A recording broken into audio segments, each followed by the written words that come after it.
Thanks, Brian. So we have 4 demonstrations teed up today, all leveraging different services and different tools to show some example workflows.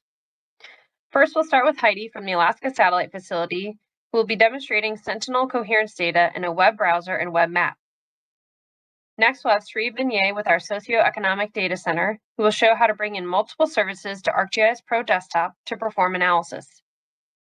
After Sri, we'll have Allison Alcott with the Goddard Earth Science Data Center, who will be showcasing the use of an OGC web mapping service endpoint in QGIS to visualize data over time. And lastly, we'll have Patrick Ray, who will demonstrate global temperature data in a Jupyter notebook and using the GET capabilities.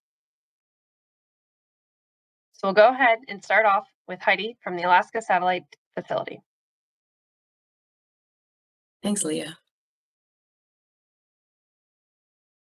The Alaska Satellite Facility archives a copy of the Global Seasonal Sentinel-1 Interferometric Coherence and Backscatter dataset, which is calculated from 1 year of data collected by the Sentinel-1 Synthetic Aperture Radar mission. We wanted to make this data easily accessible to a wide range of users, so we've published image services to Earth Data GIS for a number of the parameters in the dataset. You can find all of these image services by searching for GSSICB in the Earth Data GIS portal.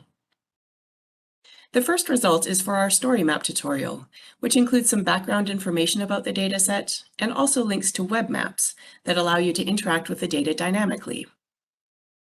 This tutorial is also listed in the Featured Apps section of the eGIS homepage.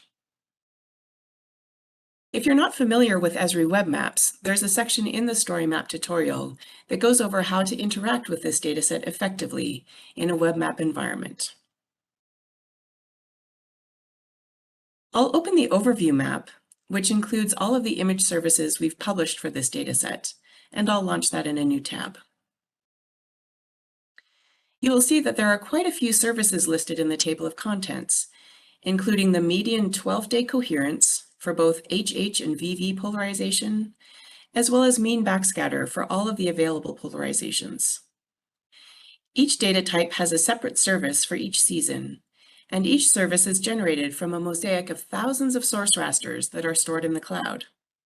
You can see that this one service provides access to more than 20,000 images. I'll turn off the backscatter layers as we'll focus on coherence data for this demo. I'll also turn off median coherence for the HH polarization, which is mostly over polar regions and oceans, and focus on the VV polarization, which provides coverage for most of the global landmasses. This dataset was originally generated to help users determine which areas have Sentinel-1 acquisitions appropriate for interferometric SAR, also called INSAR. INSAR compares the phase measurements from 2 different acquisitions over the same location to identify and quantify surface deformation. The 12-day median coherence values are generated by using pairs of images acquired from the same place in space 12 days apart.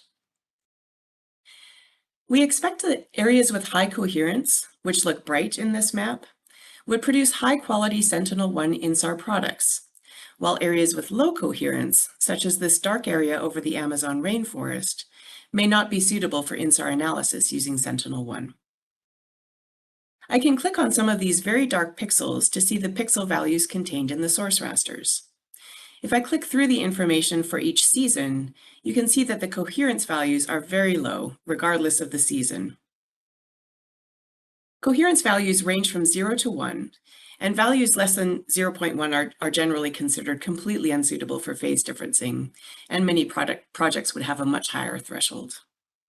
So I can see just by exploring this web map that this area would be inappropriate for INSAR using Sentinel-1. Let's focus on France for a moment and explore a different application for coherence values. As I mentioned, there's a layer for each season for this dataset. And if you look at the country of France during the winter, there's fairly high coherence overall. But that really changes as you move into the summer season. A lot of the country outside the major urban areas appears much darker in summer. The coherence values are much lower than they were in winter.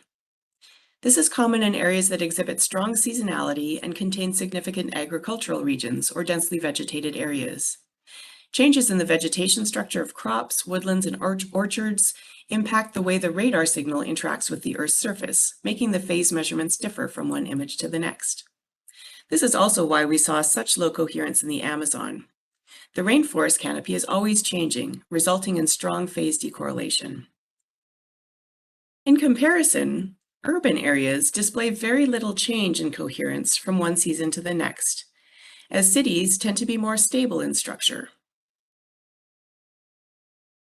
The SAR signal interacts with buildings in similar ways from one acquisition to the next, so those cities remain bright regardless of the season. So not only is coherence an indicator of whether INSAR is appropriate, it also indicates how dynamic the surface characteristics are in different locations and seasons. Many users may find the information they need just by exploring the web maps, but if you're interested in downloading the source data, you can zoom into an area of interest and click on the map to see the footprint of the source raster.